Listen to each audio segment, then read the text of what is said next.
We know a little bit about magnets now. Let's see if we can study it further and learn a little bit about magnetic fields and actually the effects that they have on moving charges. And that's actually really how we define magnetic fields. So, first of all, with any field, it's good to have a way to visualize it.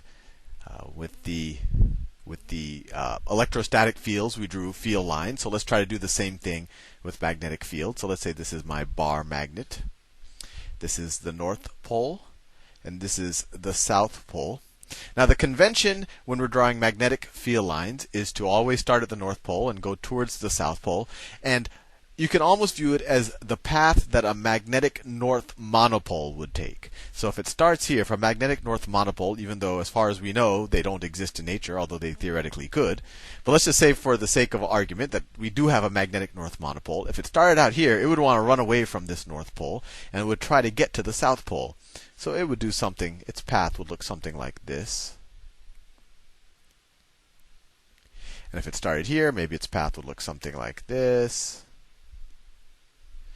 Or if it started here, maybe its path would look something like this. I think you get the point. Another way to visualize it is, instead of thinking about a magnetic north monopole and the path it would take, you could think of, well, what if I had a little compass here? Let's say, let me draw it in a different color. Let's say I put the compass here. Field, well, that's not where I want to do it. Let's say I do it here. The compass pointer will actually be tangent to the field line. So the pointer could look something like this at this point. It would look something like this.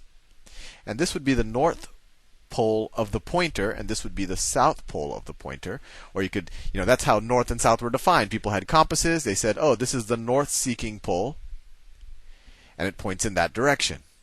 But it's actually seeking the south pole of the larger magnet. And that's where we got into that big confusing discussion of that the magnetic geographic North Pole that we're used to is actually the south pole of the magnet that we call Earth. And you could view the last video on Introduction to Magnetism to get confused about that. But I think you see what I'm saying. North always seeks south the same way that positive seeks negative and vice versa. And north runs away from north. And really the main conceptual difference, although they are kind of very different properties, although we will see later they actually end up being the same thing, that we have something called an electromagnetic force once we start learning about Maxwell's equations and relativity and all of that, but we don't have to worry about that right now. But in classical electricity and magnetism, they're kind of a different force. And the main difference, although this field lines, you can kind of view them as being similar, is that magnetic forces always come in dipoles, while you could have electrostatic forces that are monopoles. You could have just a positive or a negative charge. So that's fine. You say, Sal, that's nice. You drew these field lines, and you've probably seen it before. If you ever dropped metal filings on top of a magnet, they kind of arrange themselves along these field lines. But you might say, well, that's kind of useful, but how do we determine the magnitude of a magnetic field at any point? And this is where it gets interesting. The magnitude of a magnetic field is really determined, or it's really defined in terms of the effect that it has on a moving charge. So this is interesting. I've kind of been telling you that we have this different force called magnetism that is different than the electrostatic force, but we're defining magnetism in terms of the effect that it has on a moving charge. And that's a bit of a clue, and we'll learn later, or hopefully you'll learn later as you advance in physics, that magnetic force or a magnetic field is nothing but an electrostatic field moving at a very high speed, at a relativistic speed. Or you could almost view it as they are the same thing, just from different frames of reference. I don't want to confuse you right now. But anyway, back to what I'll call the basic physics.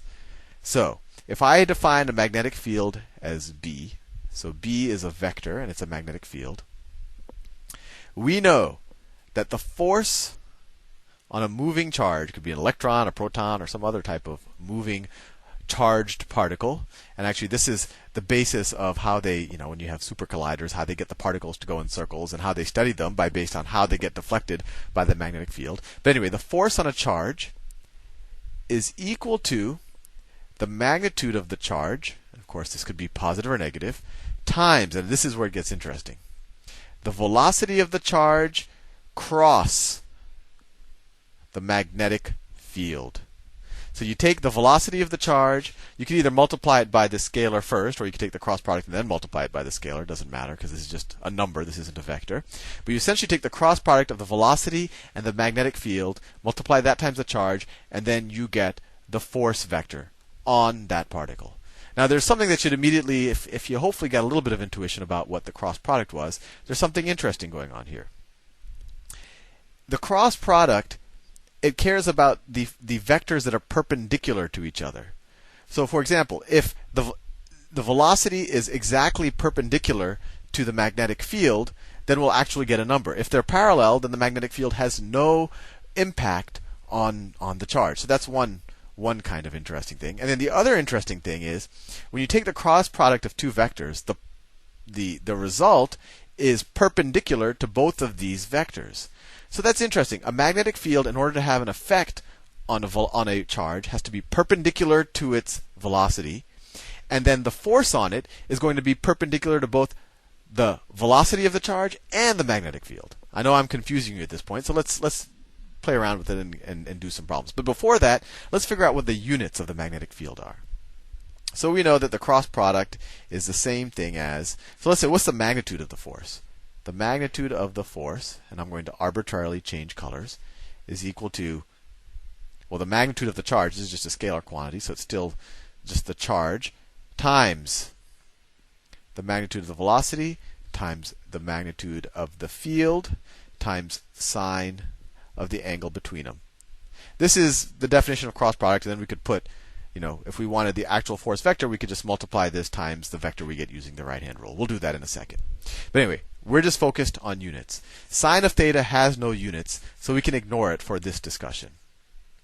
We're just trying to figure out the units of the magnetic field. So force is newtons. So we could say newtons equals, charge is coulombs, velocity is meters per second, and then this is times the I don't know what we'll call this, the B units. We could call them unit sub B. So let's see, if we divide both sides by coulombs and meters per second, we get newtons per coulomb. And then if we divide by meters per second, that's the same thing as multiplying by seconds per meter. Equals the magnetic field units. So the magnetic field in SI terms is defined as Newton seconds per coulomb meter. And that might seem a little disjointed, and they've come up with a brilliant name, and it's named after a deserving fellow, and that's Nikola Tesla. And so the 1 Newton second per coulomb meter is equal to 1 Tesla. And I'm actually running out of time in this video because I want to do a whole problem here. But I just want you to sit and think about it for a second. Even though, in life we're used to dealing with magnets as, we have these magnets, and they're fundamentally maybe different than what at least we imagine electricity to be. But the magnitude of, or actually the units of magnetism is actually defined in terms of the effect that it would have on a moving charge. And that's why the unit, 1 Tesla, or a Tesla, is defined as a Newton second per coulomb. So the electrostatic charge per coulomb meter. Well, I'll leave you now in this video. Maybe you can sit and ponder that. But it'll make a little bit more sense when we do some actual problems with some actual numbers in the next video.